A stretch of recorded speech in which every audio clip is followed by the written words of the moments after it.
Duk wanda yake wulakanta sallah, Allah zai yi masa azaba guda 15. Wayyaz billah. Guda 5 a nan duniya, guda 3 a lokacin mutuwarsa, guda 3 a cikin kabarinsa, guda 3 a lokacin fitowarsa daga kabari. Inna lillahi wa inna ilaihi raji'un.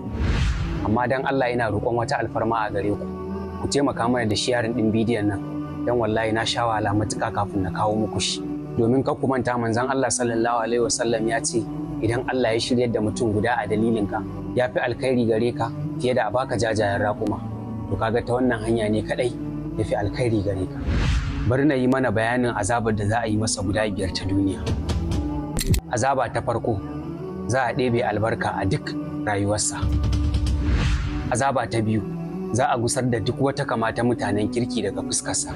Na uku, dukkan wani aiki da zai aikata na alkhairi Allah ba zai bashi lada ba. Na 4, ba za a ɗaukaka addu'arsa zuwa sama ba. Na 5, baya daga cikin addu'ar salihan bayi. Wayyaz billah.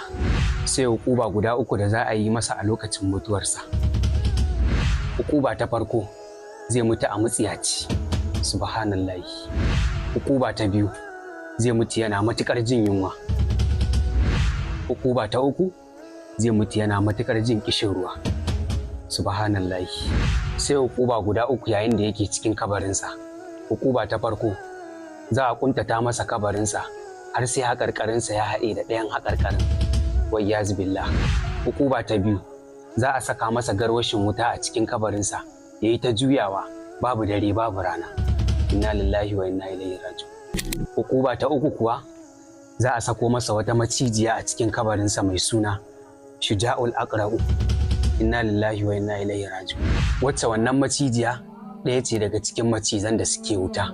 Wannan macijiya idanunta na wuta ne, farcenta kuma na bakin ƙarfe. An ce tsawon farcenta guda ɗaya tafiyar tsawon wuni guda ce. Sannan za ta yi wa mamaci magana, maganar ta kamar tsawa take. Za ta ce masa, Ubangiji na ya umarce ni ne ta saranka tun daga sallar asuba har azhar, tun daga azhar har la'asar, tun daga lokacin la'asar har magariba, tun daga lokacin magariba har isha'i, tun daga isha har zuwa safiya. Inna lillahi wa inna ilaihi raji'un. An ce duk sara ɗaya idan wannan maciziya ta yi wa mamaci zai nutse cikin ƙasa, kuma ba za a taɓa daina masa azaba ba har sai kiyama ta tsaya. Wayyaz billah. Sai hukuba guda 3 lokacin fitowarsa daga kabari. Hukuba ta farko, za a yi masa hisabi mai tsanani. Hukuba ta biyu, zai haɗu da fushin Ubangiji. Hukuba ta 3, zai shiga wuta. Allah Ubangiji ka tsare mu. Inna lillahi wa inna ilaihi raji'un. Inna lillahi wa inna ilaihi raji'un. Inna lillahi wa inna ilaihi raji'un.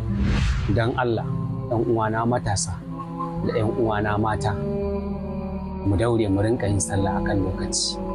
Mu daina haɗa wata da wata. Wallahi yanzu lokacin nan yana bani tsoro ni kaina. Dan Allah mu tsaya mu gina lahiranmu. Kun ga duniyar karewa take yi kuma mun gagara samunta. Wallahi azaba za ta tabbata ga wanda bai yin sallah. Dole ne wannan. Mu daure wannan sallar tamu ita kaɗai ta rage mana mu ci cikanmu da ita. Dan Allah idan ka ci karo da wannan bidiyon, ka taimaka mana da sharing zuwa ga 'yan uwa musulmi domin su masu amfana mu haɗa aladan baki ɗaya. Zan yi amfani da wannan dama domin na tallata muku wani kamfanin data mai sauƙin gaske